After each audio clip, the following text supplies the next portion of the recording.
ಈ ವಿಜೇಂದ್ರ ಅವರು ದೆಹಲಿಗೆ ಹೋಗಿ ಬಂದ ಮಾರನೇ ದಿನನೇ ನೋಟಿಸ್ ಬರುತ್ತೆ ಅನ್ನುವಂಥದ್ದು. ಅವ್ರು ಎಷ್ಟೋ ಸರಿ ಹೋಗಿ ಬಂದ್ಯಾರೆ ಇದಕ್ಕಿಂತ ಮುಂಚೆ. ಅಷ್ಟು ಸರಿನೂ ನೋಟಿಸನ್ನು ಕೊಡಿಸೋದಕ್ಕೆ ಅಥವಾ ಇದು ಮಾಡೋದಕ್ಕೆ ಸಾಧ್ಯವಾಯಿತಾ ಇಲ್ವಾ ಅನ್ನೋದ್ರ ಬಗ್ಗೆ ನಾನು ಉಲ್ಲೇಖ ಮಾಡೋಕ್ಕೆ ಹೋಗೋದಿಲ್ಲ. ಐ ಥಿಂಕ್ ಯಾವ ಕಾರಣಕ್ಕೋಸ್ಕರ ಕೇಂದ್ರದಿಂದ ಅದನ್ನು ನೋಟಿಸಸ್ ಕೊಟ್ಟಿದ್ದಾರೆ ಅನ್ನೋದು ವಿಜೇಂದ್ರ ಅವರೇ ಕೊಡಿಸಿದ್ದಾರೆ, ಮತ್ತೊಬ್ಬರು ಕೊಡಿಸಿದ್ದಾರೆ ಅನ್ನೋದು ನಾನು ಮಾತನಾಡೋದಕ್ಕೆ ಹೋಗೋದಿಲ್ಲ. ಯಾಕಂದರೆ ನಮಗೆ ಅವರು ಡೆಲ್ಲಿಗೆ ಹೋಗಿ ಬಂದಮೇಲೆ ಸಾಕಷ್ಟು ಸಂಶಯಗಳು ಮೂಡ್ತಾವಲ್ಲ ಸರ್ ಇವ್ರ ಮೇಲೆ. ಇವಾಗ ನಾವು ಡೆಲ್ಲಿಗೆ ಹೋಗ್ತೀವಿ, ಇವತ್ತು ನಾಳೆ JPC ಮುಂದೆ ಹೋಗ್ಬೇಕು ಅಂತಿದ್ದೀವಿ. ಆದರೆ ಲೀಡರ್ಸ್ನೂ ಕೂಡ ಮಾತನಾಡಬೇಕು ಅಂತಿದ್ದೀವಿ. ಇನ್ಫ್ಯಾಕ್ಟ್ ನೋಟಿಸನ್ನು ವಿತಿನ್ 10 days ಅಂತ ಏನು ಹೇಳಿದ್ದಾರೆ. ಅದರೊಳಗೇ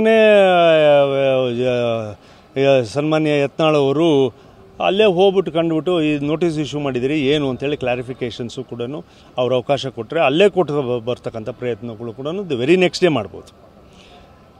ಅದಕ್ಕೂ ಸಂಬಂಧ ಇಲ್ಲ. ನಾವು ಹೋಗ್ತಾ ಇರೋದು ವಕ್ಫ್ ವಿಚಾರವಾಗಿ ಹೋಗ್ತಾ ಇದ್ದೀವಿ. ವಕ್ಫ್ JPC ಜಾಯಿಂಟ್ ಪಾರ್ಲಿಮೆಂಟರಿ ಕಮಿಟಿ ಮುಂದೆ ನಮಗೆ ಸಾಧ್ಯವಾದರೆ ಅವರು ಅವಕಾಶ ಕೊಟ್ಟರೆ, ಬಟ್ ನಮ್ಮ ಉದ್ದೇಶ ಇರೋದು ಓನ್ಲಿ JPC. ಈ ನೋಟಿಸ್ ಮೂಲಕ ಏನಾದರೂ ನಿಮ್ಮನ್ನು ತಡೆಯುವಂಥದ್ದು ನಿಮ್ಮ ಹೋರಾಟಕ್ಕೆ? ನಾವು ಈಗಾಗಲೇ ಸುಮಾರು 6-7 ಜಿಲ್ಲೆಗಳನ್ನು ಟೂರ್ ಮಾಡಿದ್ದೀವಿ. ಉಳಿದಿರ್ತಕ್ಕಂಥ ಜಿಲ್ಲೆಗಳಿಗೆ ಈಗಾಗಲೇ ಪ್ರೋಗ್ರಾಮ್ಗಳು ಲೀಸ್ಟ್ ಔಟ್ ಆಗಿದೆ.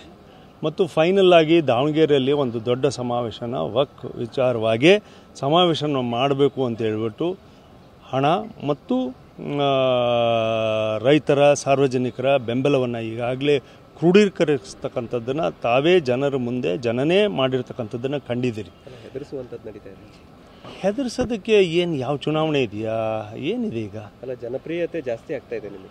ಜನಪ್ರಿಯತೆ ಜನಪ್ರಿಯತೆ ಗೇಜ್ ಮಾಡೋದಂಗೆ?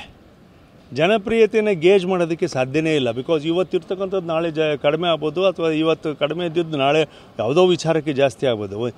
ನಿಮ್ಮ TRP ಹೇಗೆ ನೀವು ಓಡಿಸ್ತೀರೋ ಹಾಗೆ ಜನಪ್ರಿಯತೆ ಮೇಲೆ ಇವತ್ತು